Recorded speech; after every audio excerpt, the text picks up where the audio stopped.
All right, long time no talk, everybody. A lot of life updates for you, which is a reason why videos have been a little bit on the slower side. I moved.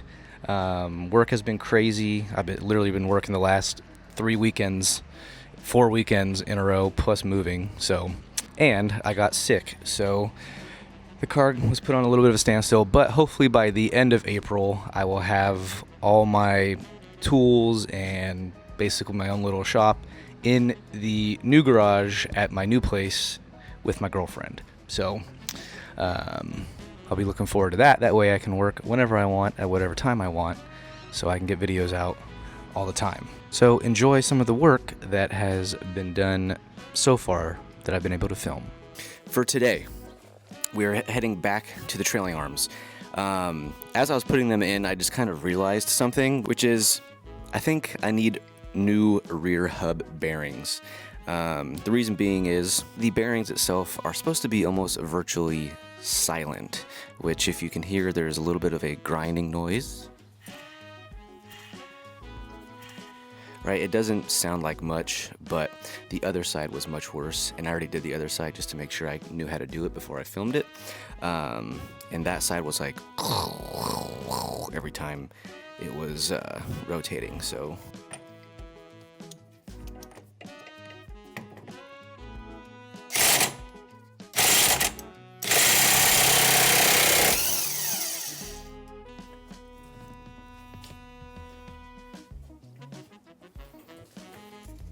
So, wouldn't you know, my mic's died, but have no fear, we've got a voiceover. The hardest part about this job was getting the inner bearing, the hub out. It seems a lot more difficult than it actually is, but really my method was just to find the correct size socket for the inner, I guess you would say the inner race of the hub, and just hammer on it with an extension, and eventually it comes out. And it'll separate the bearing for you, so it makes your life a little bit easier. Next thing is just to take off the brake shoe assembly. These are the e-brakes, but really you just give it a few whacks after these bolts come out, and it really kind of pops right off. I've seen a lot of corrosion on other videos. Luckily, this is a California car, but in between here, it's steel to aluminum. So once you get it off, clean it off nicely, and it shouldn't be too bad. Ideally, in a perfect world, it is nice and shiny, and you have nothing to worry about. Thanks to Amazon, we have this handy dandy bearing puller, and really it was actually amazing. I love this thing. It made the bearing come out so easy and effortless. You just have to spend a couple minutes to figure out which direction it needs to go, because half the time I feel like I was tightening it, which would then pull the bearing towards me, which is not what you want. You want it to go the opposite way, but once you get the hang of it, it really just comes right out. And then eventually you're just going to do the opposite process to get the bearing back into the car. But there is the said bearing. You can see a lot of that grime and surface rust, and there was a little bit of scuffing and scoring on the inside of this trailing arm, but nothing a little bit of 2000 or 3000 grit sandpaper won't get rid of. But honestly, I'm not too concerned about it whatsoever. And of course, the classic case of while you're in there, you might as well do it. I'm taking the trailing arms back out because my axle boots blew up, which means grease and grime and dirt just basically got everywhere all over the inside of these trailing arms. So I'm going to sandblast them, paint them, make them look brand new, because everything else looks great in there. Might as well do the same for this. And if you remember why the engine had to come out, it's because of this thing right here, the brake lines. Brake lines go up and over the transmission, so they were all seized, and for whatever reason, Loctited together, which is not a good idea.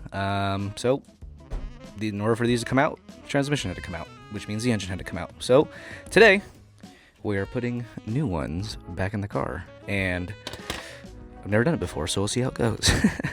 So what I've realized is just getting a scrap piece of wire to measure the length of the old brake line makes it so much easier for you to figure out how long the piece of new brake line needs to be without doing all this crazy maneuvering and messing up the length when you cut it. So this is a good way to get the length without doing too much work. Work smarter, not harder.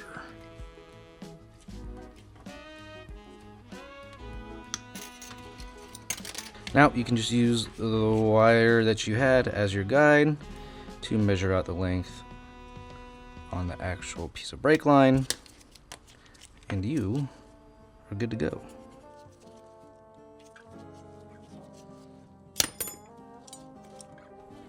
All right, let's go take it to the flare tool.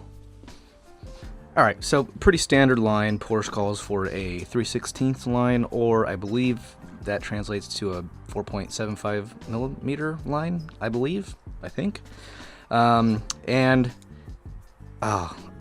Correct me if I'm wrong, but I believe the flare itself is a bubble flare with the DIN setting on the actual tool. So that is what we'll be doing.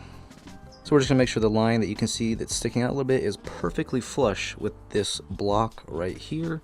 So tighten this down just a little bit, and we can go ahead and push that back right in so it's flush, and tighten it down. Then we move over to the 4.75 DIN setting, and we give it a good old-fashioned pull.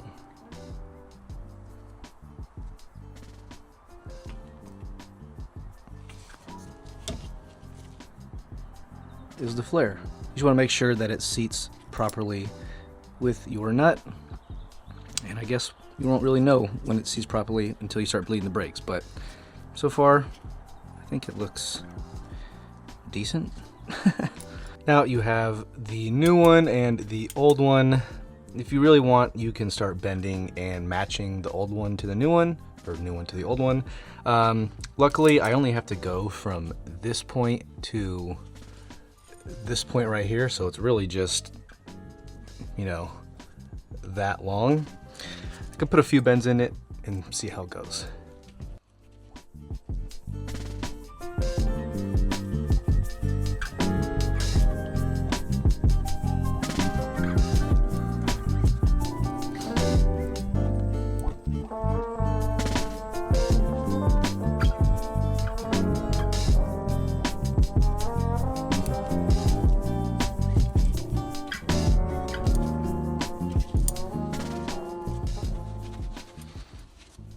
Okay, we'll see how close this gets us.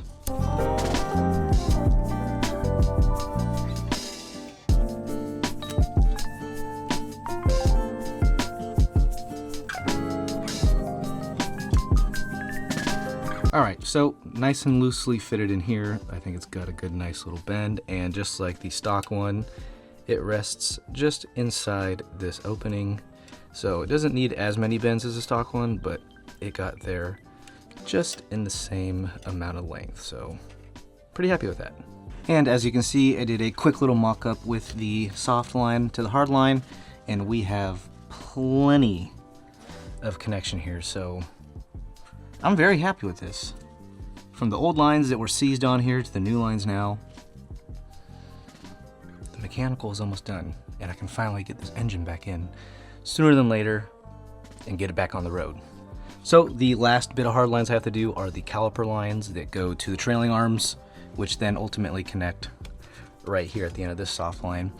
And then my brake lines are done. I think for this video though, I'm gonna end it here. That way I can just get something up for you guys, because you said you wanted content quicker than me just compiling a bunch from over the weeks and months. So I'm going to finish this here. We'll continue the brakes and finish the trailing arms in the next video, and then hopefully get that little refresh on the engine, because it definitely needs one to get it put back in here to get this baby back on the road. And then all the mechanical, all of it will be done. The rest will be cosmetic, the fun part. Let's go.